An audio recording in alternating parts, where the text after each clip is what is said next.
Hello, my name is Rayna Long, and this is Hotel Home, and today my special guest is Tabitha Jones. Tabitha, thank you for coming today. You're welcome. You okay? Yeah. You're just really excited, aren't you? She's so excited because today we're going to talk about side trips. Tabitha, how long have you been living in hotels? About 5 years. 5 years. That's Yes. a long time. I feel like you've seen a lot of things. That I have. Excellent. With your travels, have you gone to a lot of the same places? Yes and no. Yeah, I've been to a few of the same places, but more often than not, I've got to experience different areas of the world. Excellent. Well, you've also taken a lot of side trips. How do you decide where to go? Well, it depends on where I am in the world. Like, if I'm in Asia, I'm not going to plan a side trip to Brazil. That's good planning. Yeah. And so you just, look at what's around, see what sparks your interest, and then what's, the most feasible for your budget. So can you give me a few examples of where you've been? Sure. Actually, just last year, we were in Peru, and we decided to take a trip to Machu Picchu, which is luckily for us, it was in Peru, so we didn't have to travel super far. But yeah, we went to Machu Picchu for a nice side trip, and it was fun. I heard you attempted to take a trip to Easter Island over that same break. Is that true? Yes. That's a very dark day. Oh. But what happened? Tell our viewers at home. Well, if you ever work in Peru, when you leave, make sure you have all the tax documents that you need. Yes, we didn't realize that we needed tax documents. So when we were at immigration, because Easter Island is part of Chile, so we'd be going through immigrations and customs, they would not let us through because we did not have proper tax documentation. So there's one thing that you normally don't think about when you're planning side trips. It wasn't our fault, though. No. Just so you know, it wasn't their fault. Someone else was supposed to do the paperwork. They just were unaware at the time. So, but maybe you'll get to go to Easter Island in the future. Hopefully one of these days. So, when you do these side trips, do you take all of your luggage with you? Because you are based in hotels, so it's... Oh, no. So what do you do with all your extra luggage? Well, normally the hotels, they're very generous, and they have storage areas where we can just keep our luggage there, and we usually just travel with our backpacks. Have you ever had any problems with leaving your luggage in a hotel? Never. No matter where you've been in the world? Yeah, I've never had an issue with it. Excellent. Knock on wood. Not yet.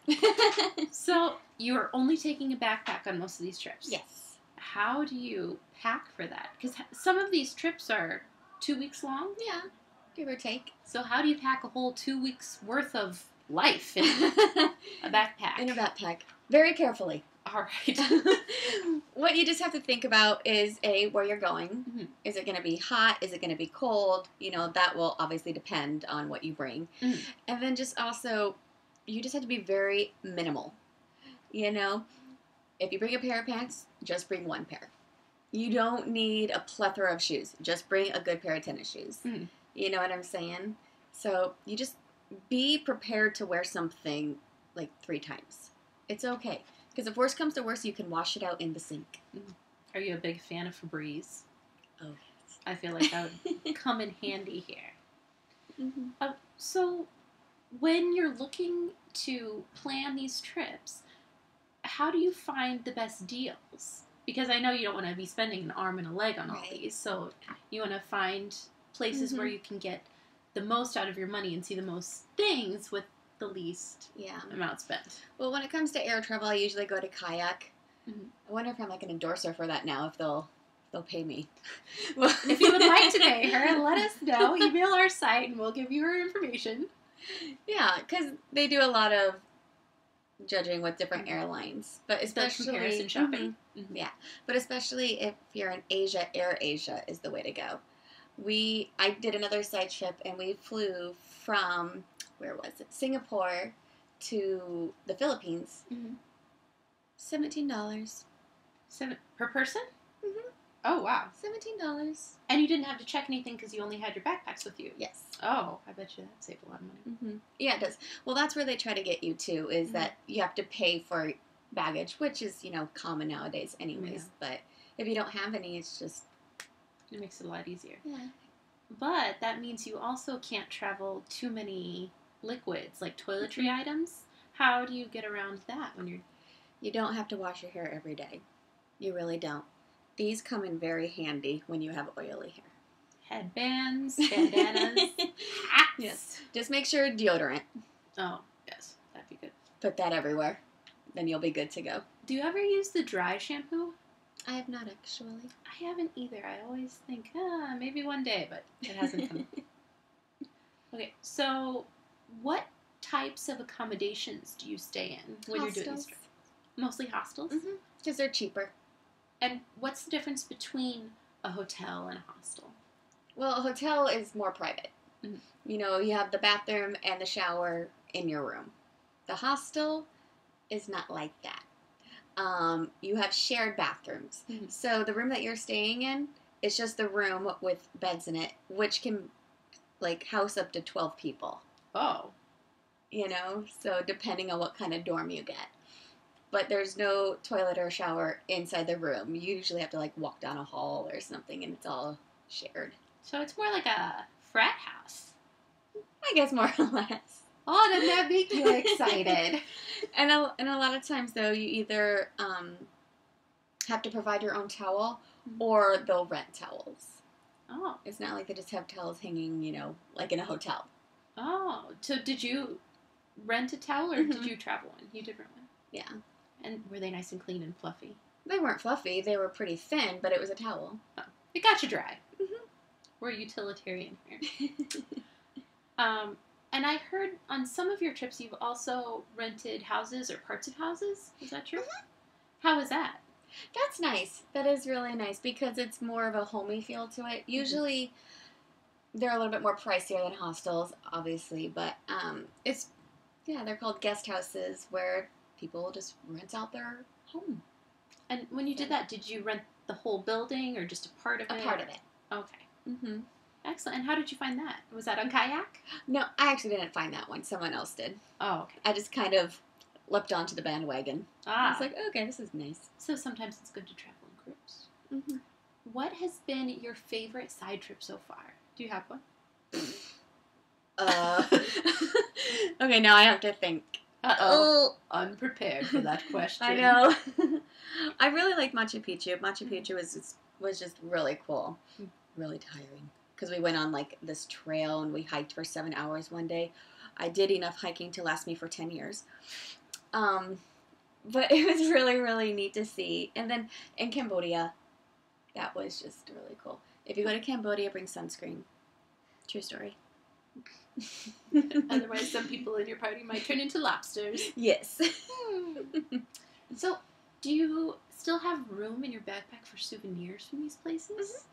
How do you manage to get those in, too? I'm a light packer. Like I said, just bring maybe 2 tank tops, 2 t-shirts, 1 pair of shorts or pants, and you just reuse. And then you can bring a plethora of underwear, but... That's good. So, yeah. Do you get a certain type of souvenir from every place? Do you get something that you know won't take a lot of space? Or just as it strikes you? As it strikes me. Whatever, like, jumps out, and I'm like... Oh, that looks really neat, you know what I'm saying? Except for one of my sisters, she collects cards, so I always try to find a deck of cards every place that I go. Themed like the culture, with pictures from the places, or a little bit of everything? A little bit of everything. You know, whatever strikes my fancy at the moment.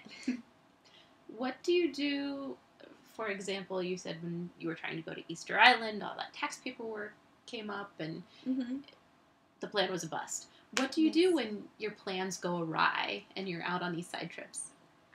Cry. I'm just kidding. She sits in the airport and then, why did this happen? No.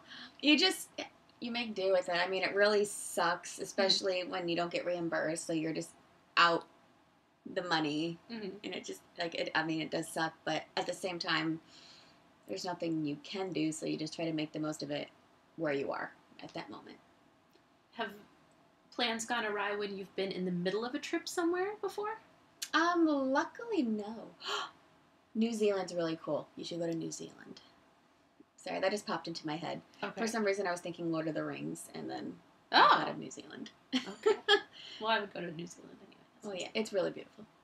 Because they tore all of that stuff down, didn't they? Mm-hmm. Wasn't that part of the contract? No, it's up still. Oh, okay. I thought that was part of their contract. They had to remove all of it after they Well, were done. Maybe that was something else. Well, certain scenes they had to, but the Shire is still there. Sorry. Little side jaunt Nerd on our moment. side trips episode. Anyway, have you ever had a problem with being an American on these side trips? Has anybody ever given you a hard time about it? Luckily, personally, I have not dealt with that, but it's just one of those things that you want to be aware of because not everybody likes us. Mm-hmm. So we have said we are from Canada from time to time just because we didn't know and we just wanted to play it safe. But whenever I've sent them from the States, luckily I've never personally had anybody going, "Ugh." So That is good. mm-hmm. I heard you got lost once Yeah. in the midst of a trip. Yeah. How did that happen, and how did you get unlost? Well, I was in Germany Mm-hmm. with one of my friends, and we were trying to find, like, Frankenstein's castle. Oh, And I did not realize I was in Germany. I don't know, maybe it's not. We thought it was, and we thought we looked it up, and we could not find it. Mm-hmm. And we don't speak German. Mm-hmm. And we were in, like, this really small podunk area where no one spoke English. So we just took a bus to someplace and a train to someplace and another bus to someplace, and then we were just out in this open field, and we were just, well, this is pretty country. And then luckily we were just able to make our way back to the airport. We were like, okay, now which direction did we take? We took the okay. Oh, wow. It was exciting. But you made it, so yeah, all's well that ends well. Mm-hmm. Do you prefer traveling with bigger groups or kind of by yourself? It depends. I don't like traveling in huge groups just because, like, there's more opportunity to butt heads that way, you know, like, I want to do this, but this person wants to do this, and this, but we're a group, so how do we, you know what I'm saying? Yeah. But, I don't know, it's always fun to have a traveling buddy, so you can, like, share the experiences with. So I would say, like, maybe a small, intimate group is always fun. And especially if they're like-minded and want to see the same things. Mm-hmm. And it's probably safer not to travel alone. Right. So, do you have one of your sample itineraries to share with us today? No. No! It's okay. Sorry. We'll post it later. Okay. But you are I don't have it on me. But you are planning a trip. Yes. Do you know what that's going to kind of look like? Mm-hmm. Excuse me. In a couple of weeks, me and my friend, my boyfriend, we're going to Malaysia and Vietnam. Oh. Yes. So we're going to Malaysia first, and we're going to this city called Kuching, and they have, there's a rainforest area there where you can go and see, like, orangutans and stuff, which I think would be fun. And just because one of the main reasons I want to go to Malaysia is because on one of my other side trips, that was, like, the airport that we flew through the entire time. So I was like, okay, I need to go into this country at least because I've been to this airport, like, 10 times. You know? So, but we're going to go there, and then there's some caves that we want to check out that seemed really cool when we were researching online. And then we're going to go to Vietnam and check out An Long Bay because it just looks beautiful. And then... Is it actually lengthy? Well, Get it? Long. Sorry, bad puns. And going to visit some of the tunnels that they used during the war. Oh, okay. Mm-hmm. Very So cool. that should be interesting. And we're going to be sleeping on trains sometimes, so Ooh. it saves some money. Roughing it. There you go. Well, Tabitha, thank you so much for being here today. You're and welcome. helping our audience learn a little bit about planning side trips when you're already on a trip, which makes it a little more difficult. Right. So, thank you again. You're welcome. And I'm Rayna Long, your femme of the flops. And thank you for checking in with us today. And may you always travel home.